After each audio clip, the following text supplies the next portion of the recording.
Good morning. Shiv Shakti ML education world में आपका हार्दिक स्वागत करते हैं। मैं कैलाश प्रजापति एलटी। तो हमारे चैनल को सब्सक्राइब करते रहे, लाइक एंड सपोर्ट करते रहे। पिछले वीडियो के अंदर हमने बलर्स के बारे में चर्चा की थी। बलर्स के इंट्रोडक्शन, फंक्शन और बलर्स के टाइप्स, डब्ल्यूबीसी और ब्लड टेस्ट को हम कंप्लीट कर चुके हैं। सॉरी, आरबीसी को कंप्लीट कर चुके हैं। हमें यूज का बात करते हैं ब्लड टेस्ट की। ठीक है, तो ब्लड टेस्ट का अंदर नाम क्या था? ब्लड टेस्ट का अंदर नाम होता है थ्रोम्बोसाइट्स। ब्लड टेस्ट का दूसरा नाम क्या होता है? थ्रोम्बोसाइट्स भी कहते हैं ब्लड टेस्ट को। अब हम बात करते हैं ब्लड टेस्ट। ब्लड टेस्ट क्या होता है? ब्लड टेस्ट चपटी और शॉर्ट और न्यूक्लियोटाइड रहित डिस्क शेप की सेल होती है। क्या होती है ये? चपटी, शॉर्ट, न्यूक्लियोटाइड और डिस्क शेप की सेल होती है ब्लड टेस्ट। अब बात करते हैं डायमीटर कितना होता है ब्लड टेस्ट का। ठीक है, इसका डायमीटर होता है 2 to 4 माइक्रोमीटर। इसका होता है डायमीटर होता है। अब नॉर्मल रेंज की बात करें ब्लड टेस्ट कितनी होती है? 1.5 लाख to 4 लाख ml पर क्यूब इसकी क्या होती है? Normal range. Normal range blood test की कितनी होती है? 1.5 लाख to 4 लाख इसकी नॉर्मल रेंज होती है ब्लड टेस्ट की। अब इसकी लाइफ स्पैन मतलब जीवन काल कितना होता है ब्लड टेस्ट का? ब्लड टेस्ट के जीवन काल की बात करें तो क्या होता है? 5 to 9 डे होता है इसका जीवन काल होता है, मतलब लाइफ स्पैन होती है। अब बात करें ब्लड टेस्ट का निर्माण कहां से होता है? ब्लड टेस्ट का निर्माण कहां से? बोन मेरो की हेमेटोब्लास्ट सेल के द्वारा होता है। ब्लड टेस्ट का निर्माण कहां से होता है? ब्लड टेस्ट का निर्माण होता है बोन मेरो की हेमेटोब्लास्ट सेल के द्वारा इसका निर्माण होता है ब्लड टेस्ट का। अब ब्लड टेस्ट की फंक्शन की बात करें तो रोल इन ब्लड क्लॉटिंग, मतलब ये ब्लड क्लॉटिंग, ये रोल इन मतलब ब्लड क्लॉटिंग का कार्य कैसे करता है? जैसे भी हमारी बॉडी के अंदर कोई इंजरी वगैरह, कोई चोट वोट लगती तो ये क्या करता है? ब्लड क्लॉटिंग का काम करता है। ब्लड क्लॉटिंग के लिए तेरह फैक्टर होते हैं, उसके बारे में हम अलग से चर्चा करेंगे भाई कैसे वर्क करते हैं, कैसे नहीं करते हैं, कैसे क्लॉटिंग होती है, उसके बारे में अलग से। नेक्स्ट बात करें ब्लड इन क्लॉट रिएक्शन क्या करता है? जैसे चोट वोट लगता है ये क्या करता है? क्लॉट रिएक्शन स्टार्ट कर देता है। ठीक है, और store in serotonin and histamine क्या करता है? ये स्टोर करके रखता है सर्टोनिन एंड हिस्टामिन दोनों को। ठीक है, और रोल इन इन्फ्लेमेटरी प्रोसेस क्या करता है? रोल इन इन्फ्लेमेटरी प्रोसेस का भी वर्क करता है। हेल्प इन वुंड ब्लीडिंग के अंदर भी वर्क करता है। ठीक है, तो एक बार फिर रिवाइज कर लेते हैं ब्लड टेस्ट को। तो ब्लड टेस्ट का अदर नाम क्या होता है? ब्लड टेस्ट का अदर नाम होता है थ्रोम्बोसाइट्स। ठीक है, ये चपटी, सोरठ और न्यूक्लियोटाइड रहित डिस्क शेप की सेल होती है। और इसका डायमीटर की बात करें क्या था? 2 to 4 माइक्रोमीटर होता है। अब नॉर्मल रेंज की बात करें तो कितनी होती है? 1.5 लाख to 4 लाख इसकी नॉर्मल रेंज होती है। और नॉर्मल रेंज की मतलब थोड़ी थोड़ी सभी में क्या फर्क आ सकता है।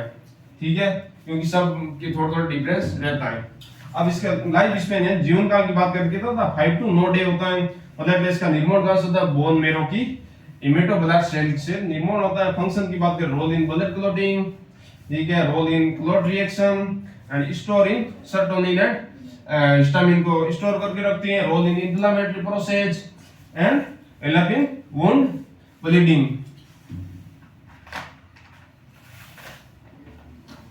नेक्स्ट हम क्या करते हैं? ब्लड टेस्ट के डायग्राम की चर्चा करते हैं। ठीक है, तो ब्लड टेस्ट के डायग्राम के अंदर क्या होता है?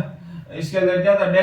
डेंस बॉडी होती है, प्रेजेंट होती है। ठीक है, डेंस ग्रैन्युलोस प्रेजेंट होते हैं। ठीक है, माइटोकॉन्ड्रिया प्रेजेंट होता है। ये देखो ब्लड टेस्ट के अंदर क्या माइटोकॉन्ड्रिया यहाँ प्रेजेंट होता है। ठीक है, ये क्या होती है? ये क्या होती है? डेंस ट्यूब्स होती है। ये क्या होता है? माइटोकॉन्ड्रिया होता है। ये क्या होता है? डेंस ग्रैन्युलोस होते हैं, डेंस बॉडी होती है। ठीक है, तो आप चित्र देख के भी इसकी भाषा लिख सकते हैं ब्लड टेस्ट की। ठीक है, अब नेक्स्ट बात करते हैं थ्रोम्बोसाइटोसिस। अब थ्रोम्बोसाइटोसिस कब होता है? जब हमारी बॉडी के अंदर क्या हो जाता है? ब्लड टेस्ट क्या हो जाता है? इंक्रीज मतलब बढ़ जाता है। तब क्या हो जाता है? मतलब ब्लड टेस्ट काउंट क्या हो जाता है? बढ़ जाता है या इंक्रीज हो जाता है। तब क्या, तो उसे क्या कहते हैं? थ्रोम्बोसाइट्स कहते हैं। ठीक है, अब बात करते हैं, हम बात करें थ्रोम्बोसाइटोपिनिया। थ्रोम्बोसाइटोपिनिया किसे कहते हैं? जब हमारी बॉडी के अंदर क्या होता है? ब्लड टेस्ट का लेवल कम हो जाता है या डिक्रीज हो जाता है तो उसे क्या कहते हैं? हम थ्रोम्बोसाइटोपिनिया कहते हैं। ठीक है, इससे क्या हो जाता है? एग्जांपल की बात करें, चिकनगुनिया हो जाता है, डेंगू हो जाता है। तब क्या होता है? हमारा ब्लड टेस्ट डिक्रीज हो जाता है। मेनली आपको सबको मालूम है डेंगू होता है, तब हमारा ब्लड टेस्ट क्या होता है? धीरे धीरे इंक्रीज हो जाता है। और जैसे ही हम डेंगू को से रिकवरी होता है, नेगेटिव की तरफ आता है, तो फिर ये धीरे धीरे ब्लड टेस्ट क्या हो जाता है? वापस नॉर्मल होने लग जाता है।